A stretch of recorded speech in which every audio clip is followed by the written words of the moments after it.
Now we have a presentation by Asha Kiran Hospital, which offers medical care to the tribal people in the Koraput district of Odisha. It was started in the year 1991, mainly to cater to the health needs of the locals with the love of Christ. It took the founding team to a remote corner of one of the most backward areas in the country. The medical facilities were not existent, development was limited to few pockets, and overall health and socio-economic status of the area was very bad. The hospital had very humble beginnings, was started as a mud hut in Lamtaput village, and it's now a 45-bedded secondary level hospital which offers various specialties like medicine, pediatrics, and basic surgery. Now over to Dr. Shobha. Hi, good evening. Good evening, ma'am.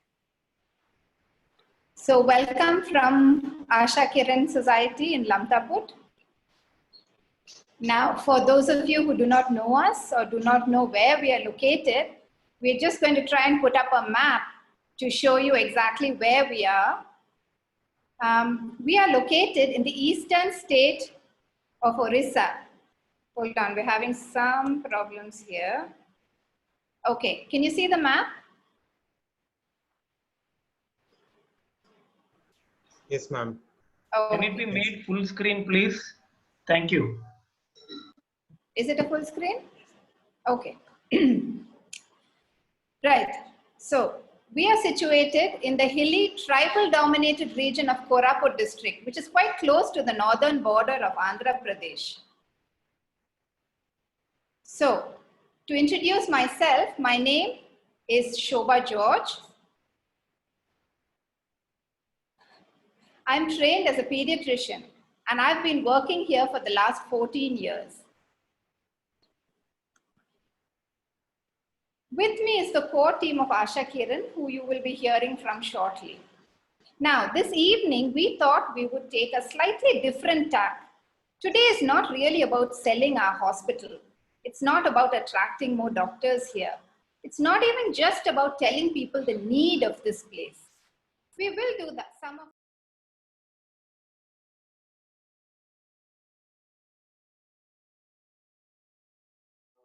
I completed my undergraduation from Stanley Medical College in the year 2017, and then I joined Asha Kiran in 2017, worked for 2 years from 2017 to 2019. So how I would like to share about my experience in the hospital. I came to know about Asha Kiran in one of the mission trips, which some of the government college medical students visited during the UG days. So it was in 2014. So from that mission trip, there was always a desire in my mind to go and work in a mission hospital, because we hear a lot of testimonies about people working in mission hospitals, about God's power in those places. And the mission hospital visits, the mission trips encouraged me to pursue that desire. So in the year 2017, when I was about to complete my internship, I thought I'll go and work for some time. And since I knew only Asha Kiran at that time, I decided to join that place. I expected some medical skills and training in that place. Also, I expected spiritual mentorship and guidance from senior doctors in the place where I'm going to work. That was the expectation in my mind when I joined the hospital. So when I joined the hospital, the whole situation was different. The life in the campus, in the villages were different. So it was so different from the cities. A few learnings which I had, I would like to share now. First is my learnings in the OPD. So I was really struggling with the language. So when I learned a new language, very, very happy. When I learned new procedures, when I learned diseases, how to manage some rare diseases or diseases that I haven't heard of, or there were times when I missed the diagnosis and I felt guilty about it. But then I was encouraged and taught by my seniors after some time there, and just they encouraged me to keep on going and keep on learning. So by the end of 2 years, I understood that 2 years of spending in Asha Kiran, or for everyone in any mission hospital, it's never going to be a waste. We learn medicine. Especially we learn medicine with biblical perspectives. And one peculiar thing I see in Asha Kiran is, I see doctors and nurses trying very hard to make use of every new opportunity they get to learn. When doctors from CMC come, or when some specialists come for some training or some camps, they use best of that opportunity to learn new things. God encouraged me to do things in that same way. Coming to discipleship, mentoring was one thing which I expected in Asha Kiran campus when I joined. And I praise God because through personal mentoring sessions, which would happen every week, through seminars like Life Revision Seminar or IMM, which will happen every year, morning devotions, the Sunday church service, and then we get to see some senior people after the church service, the family gatherings we had. So all those were really mentoring sessions. I could learn from the life examples of many missionaries living inside that campus. So I had my own shortcomings. I had my sin. God reminded me and gave me the strength to confess and repent. LRS, Life Revision Seminar, IMM were such examples which were really a blessing in my life when I was staying inside that campus. It really helped me to grow in the knowledge of Christ. I remember the seniors there trying to identify themselves with my problems, finding time in spite of their busy schedule. After they work in the hospital or early mornings before they start their work, they knock in my room and they take me out for a walk just for a mentoring session. All those were really times of really blessed times. About the tribal people, I saw one thing, that the marginalized and the weaker sections of the society being prioritized in that place. So I was even reminded by my seniors many times that this is the mind of Christ and this is what we are called for. So God slowly put that desire in my heart. So every weekend, towards my second year in that hospital, every weekend or at least once in a month, I used to stay in Bondo Hills, which is a peripheral village setup where we have a clinic. I used to visit Didai villages, where God showed me the real need of the places where we work. And when I see staff families serving Bondo Hills and Didai villages in most remote places where they have no access to proper education or any other proper facilities, no access, no road facilities, no telephone facilities, it was there. More and more I realized that that's what Jesus meant when he asked Peter the third time, do you love me? It's really a challenge when I saw the life of missionaries there in that peripheral setup. Community life. One thing that I learned in Asha Kiran was depend only on God in your profession, finances, family relationships. I saw life examples, seniors, people who just depend only on God for their finances, and in their profession, not boasting of their talents or not boasting of the work, what they do. And I felt that's how God expects me to live, to give glory and honor in everything that we do. Though it was a struggle to even to understand it, to practice it, but still God is helping me every day to learn it. Simplicity of living. We get the needs. We prioritize our needs. The community life there at the campus, as far as I have noticed, there is no rat race for any competition or achievement. It's a slow growing.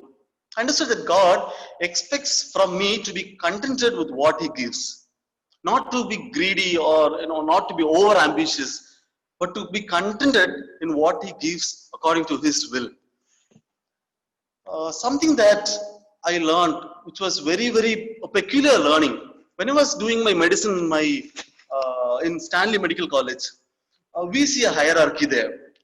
So there are senior doctors, then comes the junior doctors, then comes postgraduates, then comes interns like us, then the staff nurse, then the junior most nurses. There used to be a hierarchy. But in Asha Kiran, I worked, something that I noticed was everybody was treated equal in the hospital. It all starts with the canteen and goes to the OPD, it goes to the ward, it goes to the office. Everywhere you go, you are treated equal.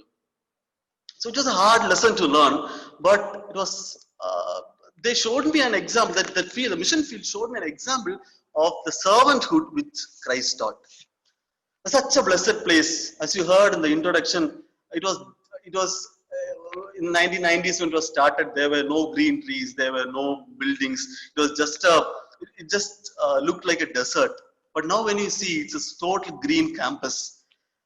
People over the years, doctors over the years, people who are of different profession have cultivated things there inside the campus. And also I see children with excellent talents there.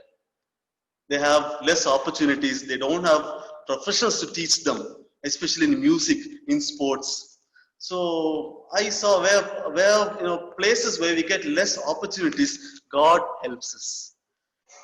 Coming to my personal needs, God gave me every opportunity. I can say I have no time to explain that, but 2 specific occasions, God sent me home, especially to be with my family.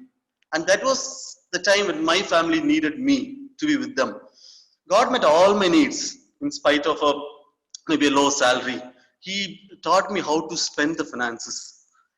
And all those family dinners at the campus, the common gatherings were times of love and affection that the community showed me. So there were times of loneliness, but when all these gatherings come and family dinners come, we felt really encouraged inside the campus. There were struggles, there were spiritual struggles. There was discouragement from my family, my friends. There was an anxiety about post-graduation. I had loneliness. I had disappointments in workplace with my colleagues, with the nurses, everything. But God taught me not to worry much about it and just to pray and leave it. Post-graduation, God was very particular towards the end of my second year in Asha Kiran. God was very particular about my post-graduation that I need to do anesthesiology. And He made sure that I get an opportunity to learn while working inside that campus. So I see God paved the way, the entrance and then all the other process of admission to CMC. So every opportunity I got to learn, starting from my school days, now when I look back, I can boldly confess that it's all God's grace and is a gift. So looking back, I can say one thing for sure. It was God's perfect plan for me to work there for 2 years. God changed my life, transformed my life a lot. Even today when I look back, the learnings that I had in that mission campus helps me to grow spiritually. When I read the word of God, I can associate so many things that God showed me inside that campus. So what after my PG? So God is expecting me to go back to mission fields of North India and serve. One thing that I've learned during the past few days, whatever I have is all that I have received and I am called to give. That's my calling, I'm called to give. When I was there for 2 years, I saw the need. I listened to God. Many people spoke to me, many people mentored me. And it's my time that, I obey Him now. So God expects me to surrender my best on the altar. My best sacrifice on the altar. Now many of us in this meeting, when we think, what is our best? What is our best in our life? It may be our family. Salvation is our best gift. Then our family comes. Then our profession comes. Then our likes and so many desires comes. But God asks everything to be surrendered in the altar. God is asking us, do you love me more than all these things? That's what He asked to Peter. He's asking us the same thing today. He's asking me the same thing today. So it's time to ask, are we ready to obey God? So God willingly, after my post-graduation, after my bond, I'll be going back to Asha Kiran and wherever God calls me. Praise God for all that He has done in my life. In my college days, 2 years of Asha Kiran and this 1 year of post-graduation. Thank you so much for listening. All glory be to God.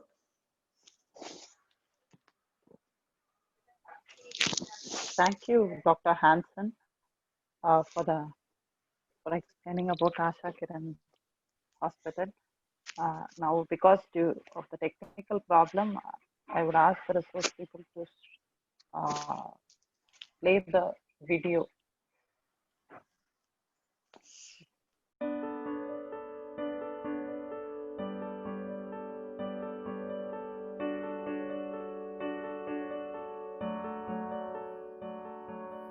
Lamtaput is situated in Koraput district. It is a region of contrast. It's a very beautiful place, but it also has a lot of poverty. It has mineral resources, but these resources are not tapped in a way that the local people are able to enjoy the benefits of it. It is predominantly tribal and scheduled caste population. And as is there in most of the places in North India, there is a lot of disparity between people who have and who do not have. Education, health, and every other parameters are a great need in that area.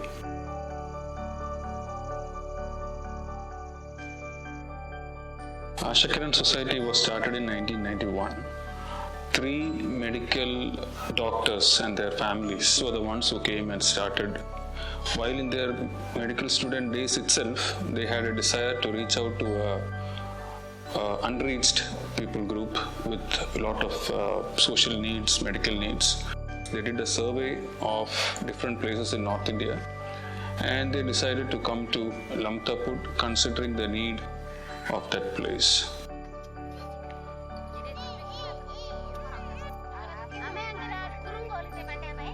When we started the clinic, the building that we hired was a mud hut. It was all cow dung floored, electricity was sporadic. So we started operating from there, and there was no separate theatre as such.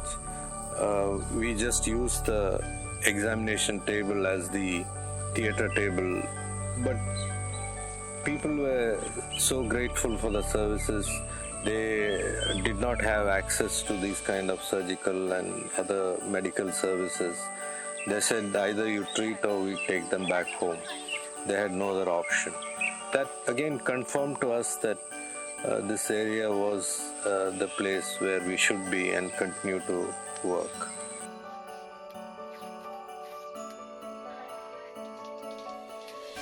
So even as we respond to the needs, we look to ourselves and see what do we have to offer to the people there. So although it started with the hospital, school was started, a community education unit, community health unit, community development unit has started in due course.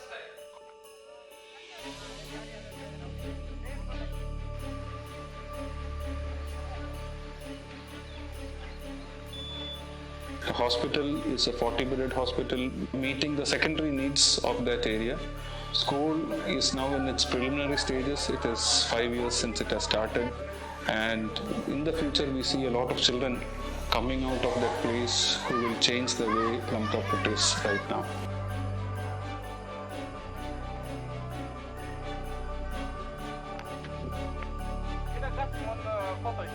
Agriculture program is basically looking at how we can make agriculture self-sustainable, as well as a place where they can get food security through the various agriculture programs. Agriculture is the mainstay of the people there, and unless there is a depth in the way they do agriculture, they will not be able to sustain in the long run.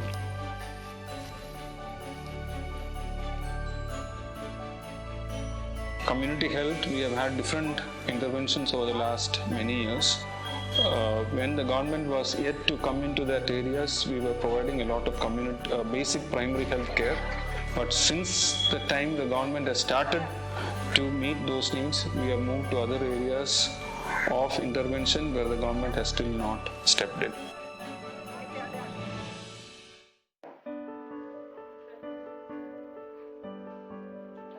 So these people traditionally are very much steeped in their tribal culture. It has taken time and it is still in the process of changing, where their first choice would still be a witch doctor when they have a problem. The younger generations are moving on, they have seen the world. We are seeing more and more of people walking in, coming in. The trust has grown over the years, and so they know that this facility is something that can be trusted. And we are probably in a radius of about, if you take the immediate location, 40 to 60 kilometers around us, we are the only hospital. And on the rim of that 40-60 kilometers is the other two government facilities. The hospital is now presently serving around 15 lakh population. And over the years, it has become easier, but the earlier years were very difficult for them. So we regularly see people who travel easily. They set out at 4 o'clock in the morning. They reach here by 11, 12 in the day. Traveled 100 kilometers sometimes, because this is the closest place for them. Simple things like a delivery for these people is a challenge. Getting to a hospital is a challenge.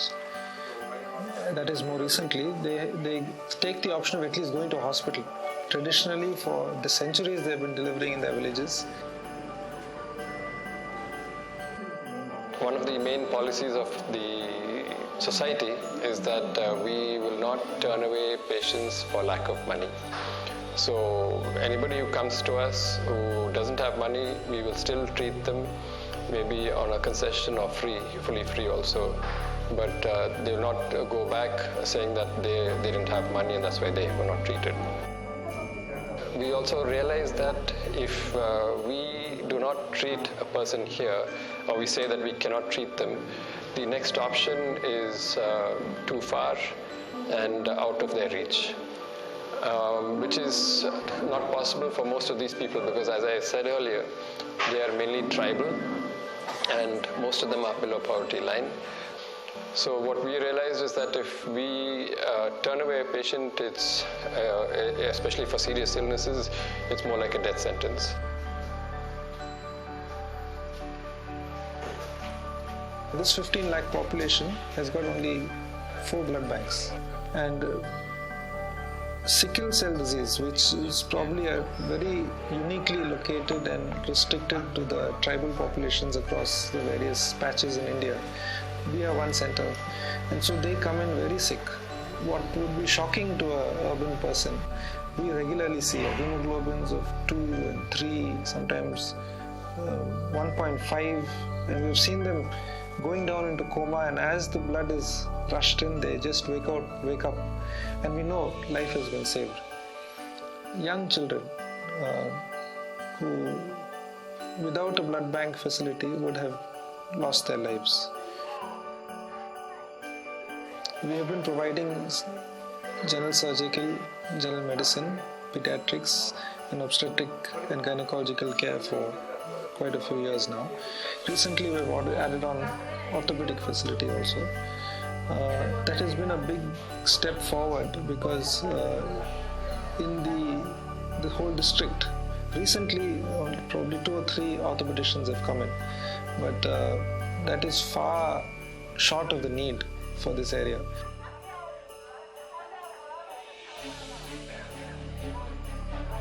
So we thought over the coming years, we're thinking of moving to a 100-bed facility.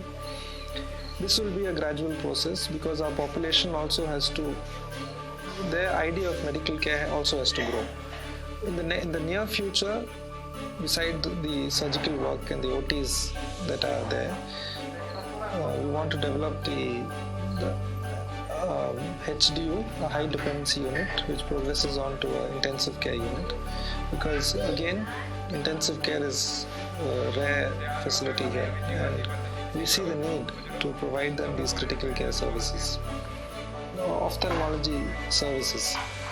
Again, government is the only other service provider for this, and most of blindness is preventable.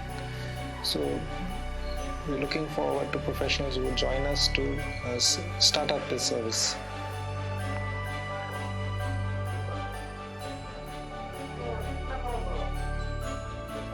We are on a mission to provide affordable, ethical, whole person care. We know that healthcare costs are pushing populations into poverty. It is a challenge, but we have always looked at the poor as our primary target.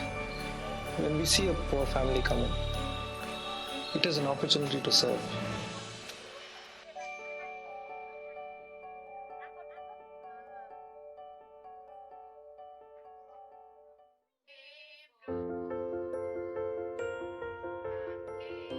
Generally, we see that there is a very casual approach to reaching out to people in need.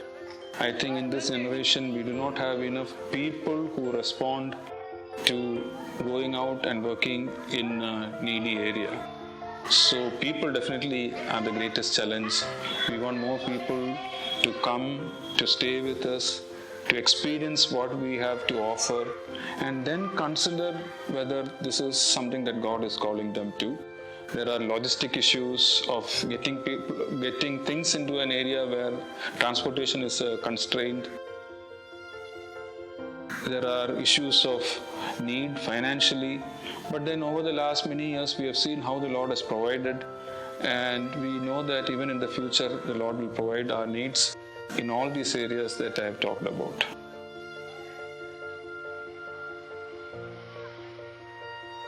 We see the pace of modernization, globalization all over the world, and definitely Langtaput is also part of the change that is happening. So while there is a move forward which we cannot prevent or stop or deny, there has to be also a development, a transformation that is happening where there is justice and equity, and where people are still connected to one another.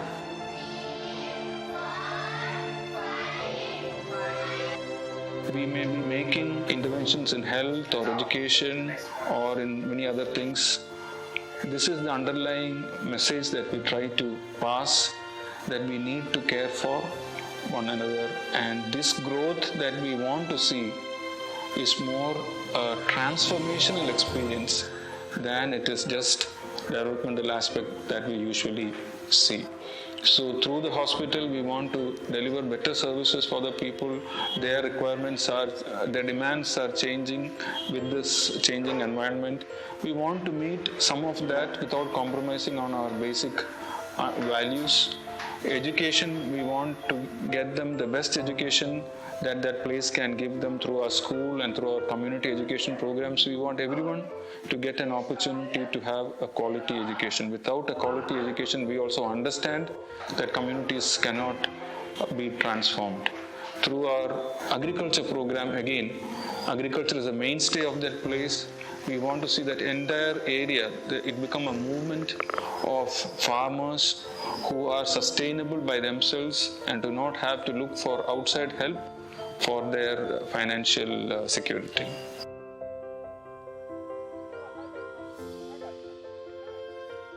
I think the greatest change that has happened is to ourselves. We came 20 years back thinking that we would change the community, but then the greatest realization we have understood is that we need to change. And I think we have been blessed by that understanding of ourselves, of our frailties, of how much we need each other to make it to the end. So I don't see it as a sacrifice that I came here. In fact, it is the greatest blessing that I have, and I've experienced life in a much deeper, abundant measure that I would never have experienced otherwise.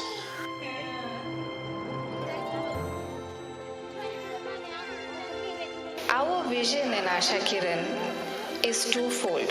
One is that we are a community. We learn to live as a community.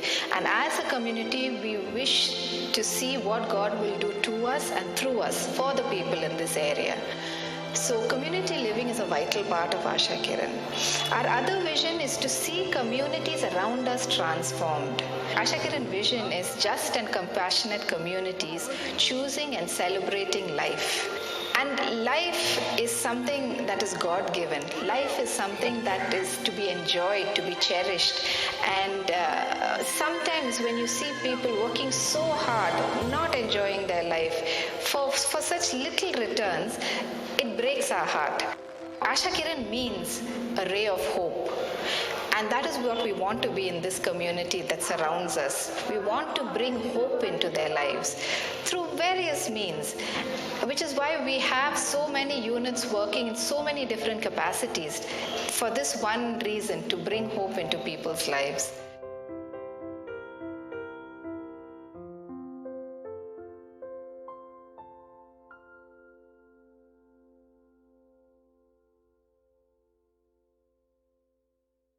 Can you hear me now?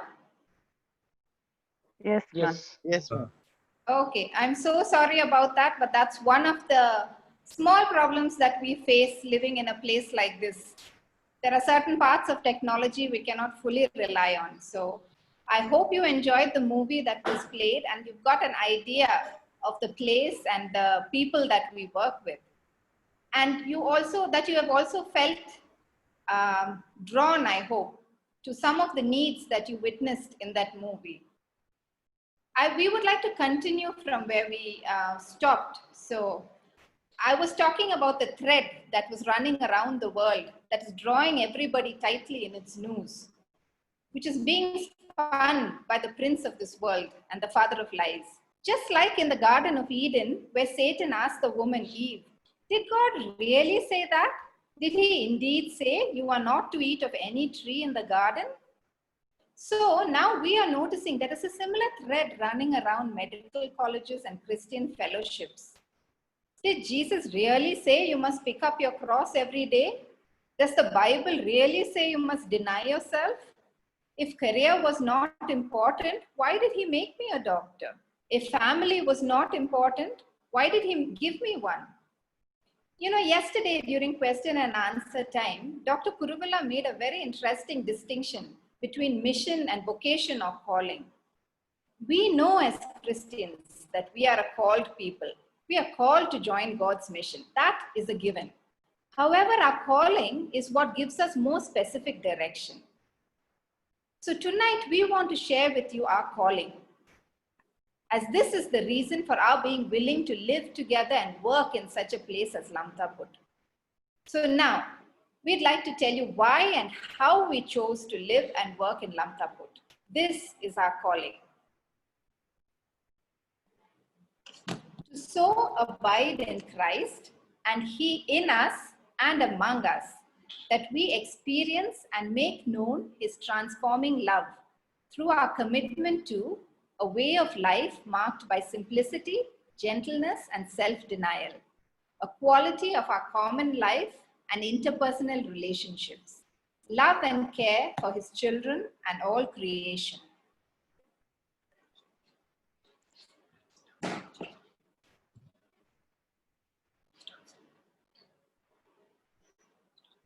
Can you see me? Yes, sir. Yes. Yes, sir. Hi friends, I am Matthew. My wife Susan and I have been in Lamtaput for over 20 years. God has blessed us with 3 children over the last 21 years.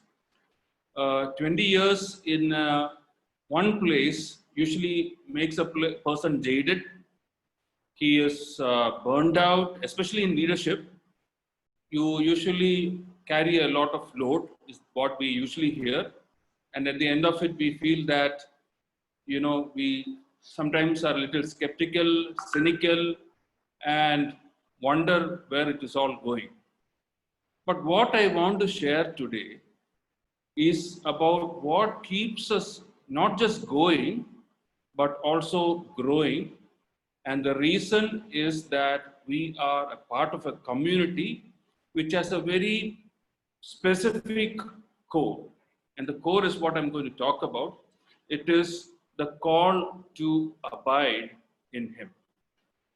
Just a few minutes back, we heard Dr. Manoj call people to enter into a relationship.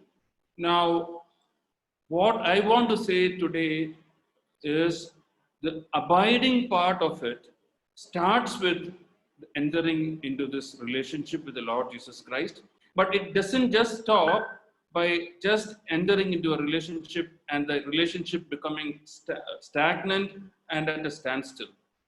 It's a growing relationship where we get to know Him intimately and experientially. And as in any good relationship, it changes us. In other words, the change is what we call as our transformation. Now, what does abiding do to me or has done to me? Over the last many years, me, my wife, and not just us, many of us in our community, has experienced more of His abiding presence in our lives. The psalmist talks about gladness and joy in His presence. There are many psalms which talks about the ultimate bliss of experiencing His presence. Now, this is not meant just for the psalmist. This is not just meant for the reader, for the writers of the Bible. It's meant for each one of us. We have experienced it in some small measure over the last 15 to 20 years, but we know that there is more waiting for us even as we grow in this relationship. So the first thing I want to tell about what abiding has offered to me is His presence. And the second thing is an understanding of who God is, an understanding of His character, an understanding of His attributes, and understanding of His workings in the past and His sovereignty in the present. Nothing needs to unsettle us.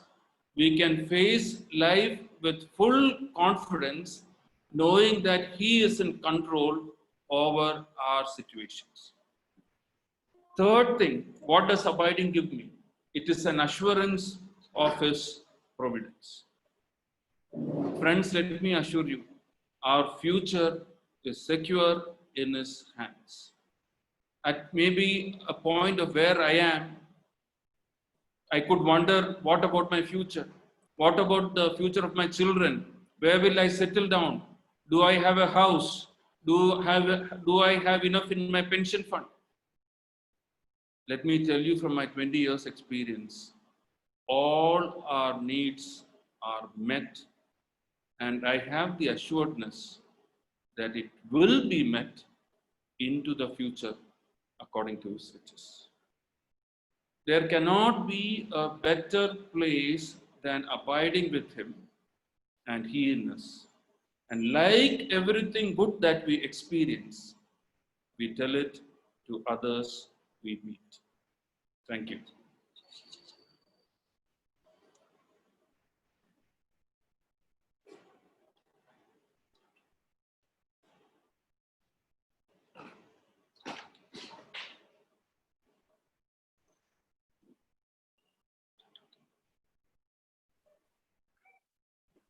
We are Thank you, sir. committed to a way of life marked by simplicity, gentleness, and self-denial.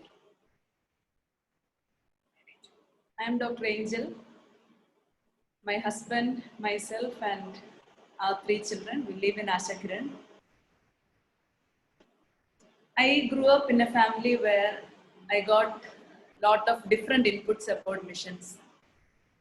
So by the end of my MBBS studies, I was mentally preparing to go to a needy place in North India. And immediately after my house residency, I got married. And because my husband was in Ottanchatram, I joined with him. And then together we moved to Asha Kiran.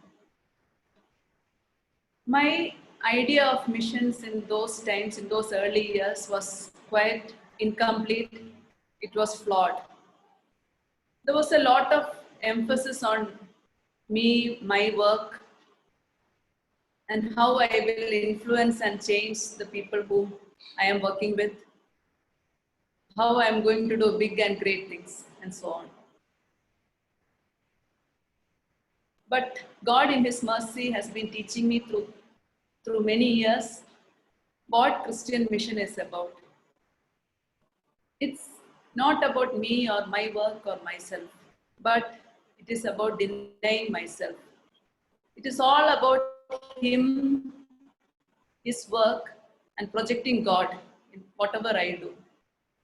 I am not doing any favor to God, but it's a great privilege that God has called me to be part of His work.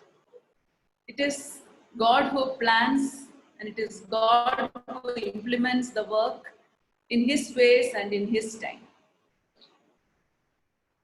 So we just read our mission, our calling statement.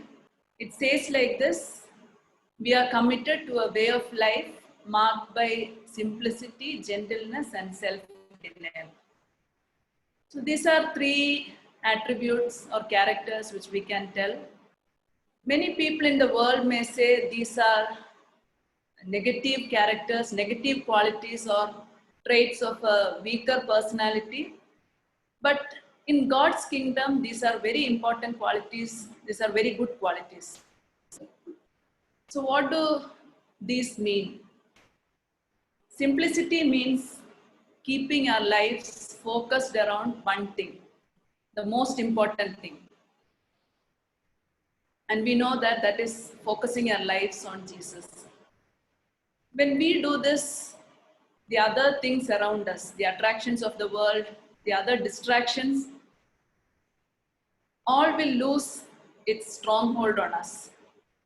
And when we follow this way of life, this way of simplicity, many things, the way we look at other things will change.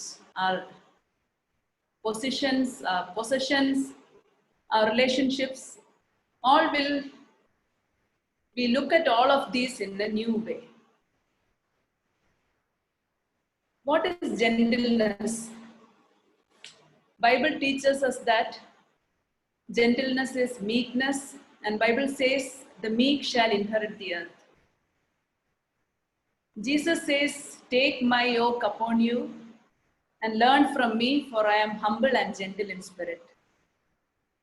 So being gentle means not pushing our ideas on others or not trying to control others.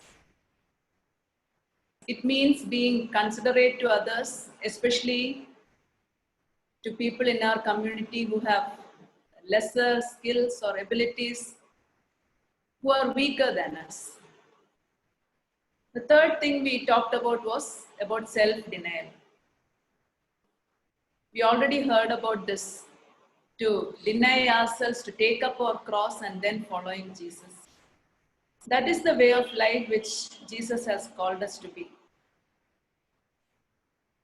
So when we say denying ourselves, dying to oneself, it means all our ambitions,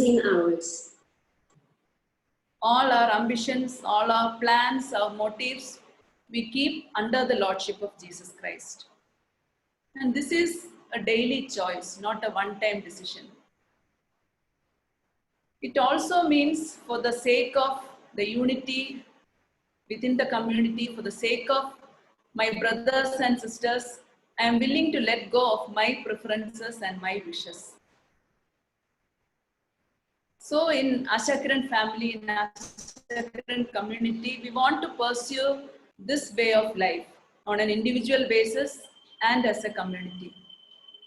It's not a set of regulations and rules which we are forced upon, but we want to follow this because it brings real joy and freedom. So I want to conclude by saying that a life handed over to Jesus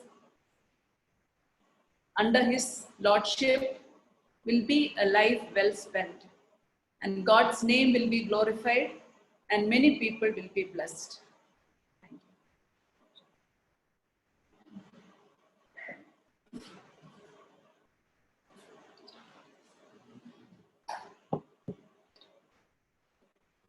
Hi, I'm Vinod.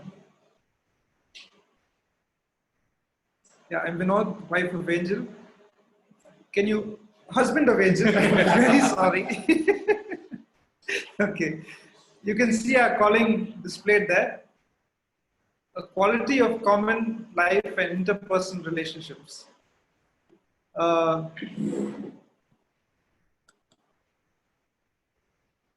Here we in the Asha Kiran community, we are committed to quality of our common life and our interpersonal relationships. Let me explain what that means. We have been here 14 years as a family, and one of the most beautiful learnings has been the experience of living in community. Clinical learning has been challenging, rewarding, but what I will take into eternity is this experience of living with my brothers and sisters and loving them. By the way, we will spend eternity together. So, my brothers and sisters have learned to live with me in spite of who I am, and I have learned to love them because we have been chosen together for eternity. Yes, we may be a bunch of tribal jokers living up in the mountains, but we have found that the God of all creation is in our midst. There is a beauty when a group of people live not to prove themselves better than others, but to prove the presence of God in others, in their own brothers and sisters in the Lord. This is the beauty of Christian community. Now we can appear to be all of these things to the outside world. We can appear to be Christian, pious, but the beauty of the Lord is seen when brothers and sisters live out these qualities within themselves. In our daily interactions over work, also when we share life on a campus for years together, these become the essential basics without which the beauty of life together is killed. We can testify that God has not abandoned us even though we are not perfect. In fact, we can say He is very much active in our midst, moving us towards that goal of Christian community where He is the center. Now we have our selfishness, we are proud people, and it is evident to those who live with us. But we don't hide behind this facade of spirituality. We learn to live with each other, we learn to accept each other, and relationships don't stop with the inevitable proving that I am better than you. It doesn't stop even with disappointment when we see each other's flaws. Life in Christian community, our relationship is a relationship of hope. Why do I say hope? Everywhere else we see disappointment with people, disappointment with ourselves. But here in Christian community, it's a relationship of hope where we see Christ in each other. There is a hope in our relationship because of the transformation that I am experiencing, and I know is happening in my brothers and sisters around me. And I know that all of this is going to be completed in the near future. This is the hope that brings back beauty into common life and into personal relationships. Now we want to share with you, the younger generation. We want to invite you to experience God. Experience God where? In the midst of His people. Experience God in Christian community. We commit you into His hand for this experience of Him in the midst of His people. Thank you.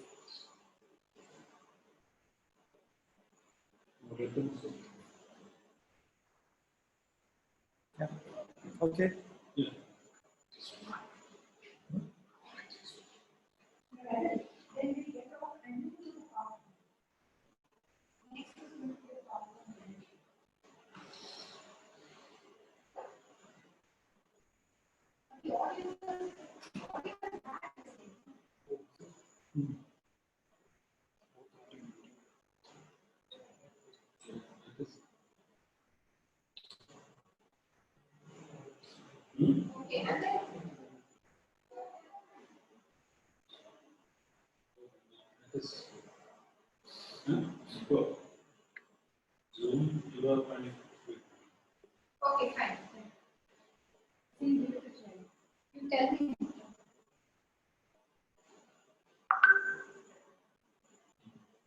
Our calling is also to love and care for his children and all creation.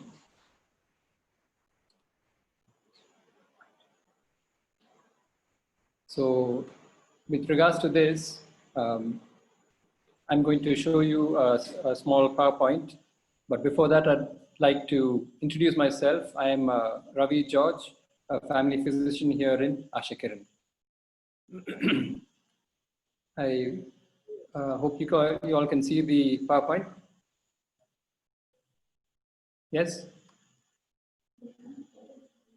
Not yet. Yeah. Yes. Yes. It's Yes, come sir. now. It's come. As Shobha had shared earlier, this is the area we're working in Odisha, which is one of the least developed states of India. And we are in one of the least developed parts of Odisha, which is in Lamtaput, Koraput block. Now, this is mainly a tribal population, and most of the people here are below the poverty line. We are currently working with around 107 villages around us, but we have found that just working in the hospital is not enough, and we have realized that we need to have a holistic caring for people, and so we have been involved in different areas, as you can see the screen here, which is showing the different units of Asha Kiran. Can you hear me? Yes. So I'll start with the hospital. It's a 40-bedded hospital, and we cater to all the general units of the hospital: surgical, medical, OG, and ortho. As you can see, that's our OPD, and we have a IP facility with treating patients. We do general surgical operations, orthopedic operations. And this picture, which I'm showing you next, is of Arjun, who was totally bedridden, could hardly use his hand to even eat. And through multiple corrective surgeries, now he's able to sit up and feed himself also. One of the main problems we face here is access to the hospital.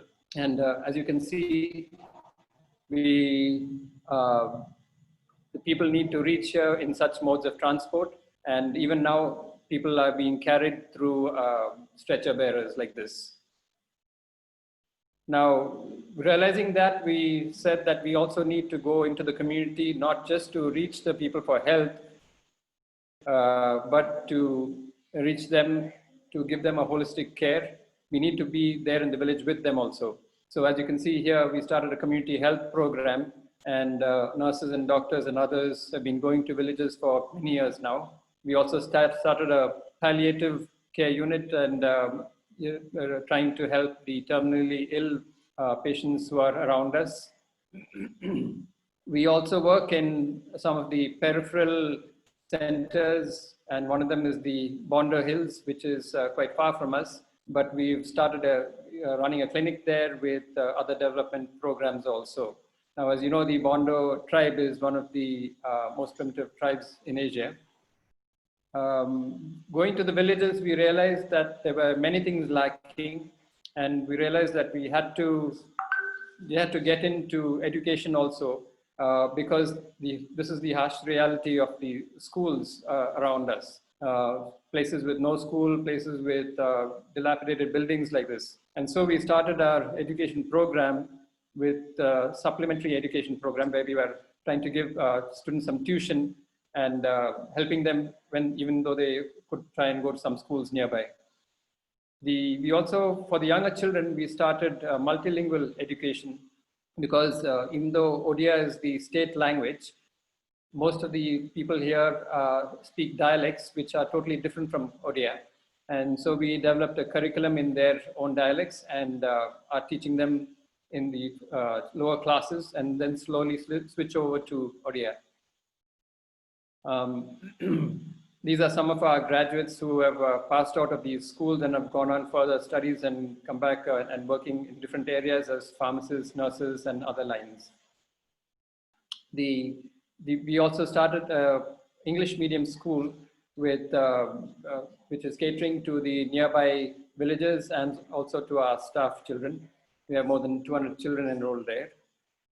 Just a point on the village schools, we have around 18 schools in the villages catering to more than 600 children. Now, as I said earlier, this is a mainly tribal region and most of the community are farmers. Now, their first priority is farming. So we realized that we had to get into this area to help them because farming is their food for next year. So on that basis, we have been running a totally organic farming program, and we've got help from South India from Mr. Arunachalam, who comes here on a regular basis and teaches our farmers different methods of farming. We started with initially a few farmers we call model farmers, and now since they're doing well, we have many farmers who are willing to join us now, and I think over 500 farmers now.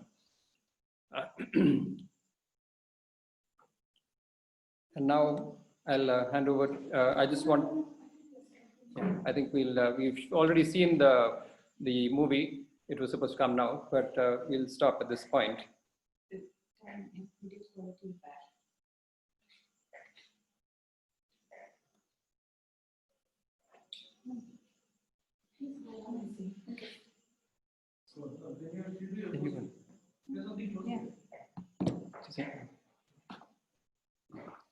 Since your audio is good, I think you can finish whatever you had in mind to go on.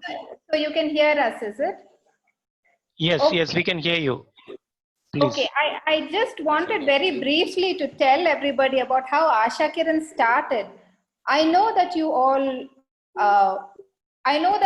watched the movie and you know about the five doctors who came and started this place. But I just want to point out that we are a relatively young mission hospital, started in 1991. We don't have a long, illustrious past like most of the other hospitals that you may have heard of. But I hope that is in some way an encouragement to the young people in the medical profession. You know, you don't have to be a European or an American person from the 19th century to be a pioneering missionary doctor.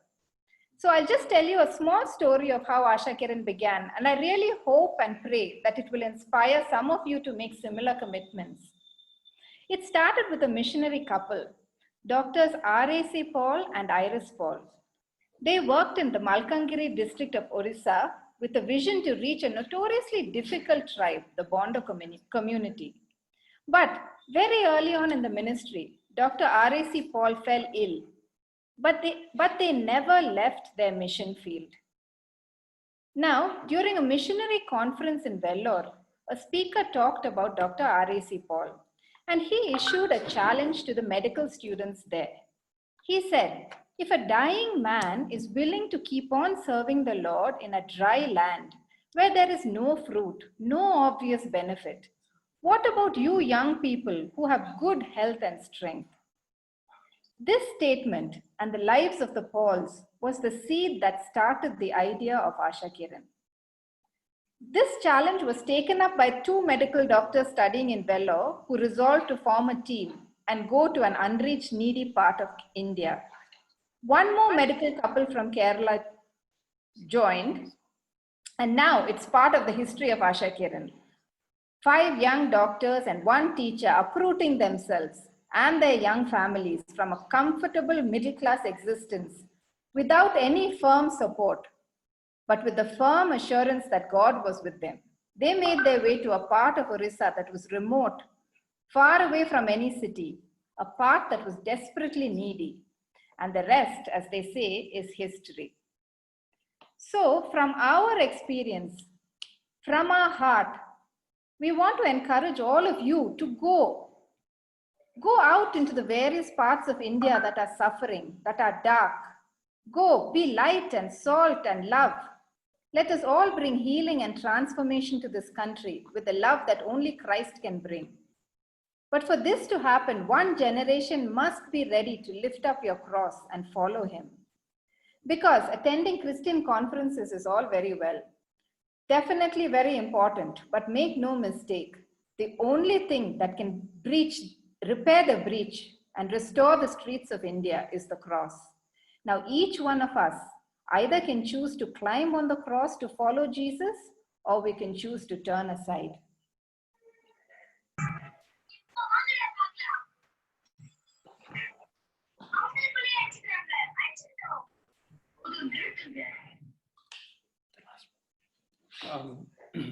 This is Ravi George again. And I want to say that I have a dream. But before I share that dream, I want to say that we Christians have failed India. Since the time of the Apostle Thomas who came, and with the screen as you're seeing now, that's all the light there is around the country. Now, every year, thousands of medical graduates, including doctors, nurses, paramedicals, pass out of various medical institutions around this country. And if we looked at the Christians passing out, even if just a fraction of them, just a fraction, just maybe 50, 75% of them move to different corners of India. We have only about 6,000 blocks in India, 6,000 in the whole country. And if we covered each block, can you imagine how this image of India would be changed? How we would be a light in those different blocks, and this whole country would have a huge change. It will be something really great. Thank you. That's all. I'm handing over to MFI now.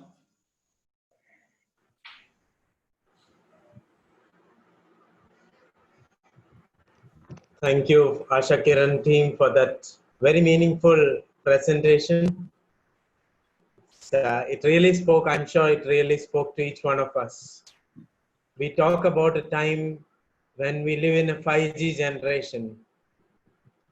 We have all the facility, all the Gs, but we could really understand even today, even when we live in 2020, that even at this point of time, they find it difficult. And I understand that only recently there was some internet facility that they got. Otherwise, it was very difficult for the team. Praise God for it. And I want to thank God for the entire team and for everybody who work in Asha Kiran. Thank you, Asha Kiran team, for that very meaningful presentation. And I'm sure that it would have really blessed the lives of each of our students. This morning, our chairman, Dr. Verghese Philip, he spoke about Hudson Taylor and William Carey. He spoke about how they ventured into missions. And that was second-hand information that we got from Dr. VP. But the first-hand information is that they themselves, Dr. VP and the team, Dr. Manoj and others, they ventured into this mission hospital. And that can happen to each one of you. You might be thinking, no, somebody else has to start. No, you can start God's mission where you are. And I'm sure that the Lord will bless you and the Lord will use each of you. And may the Lord bless the ministry. Please pray for the Asha Kiran Hospital and also for Lady Wellington Hospital and for all the mission hospitals of our country. They've played a very significant role at this point of time, and especially in treating the COVID patients. And I praise God.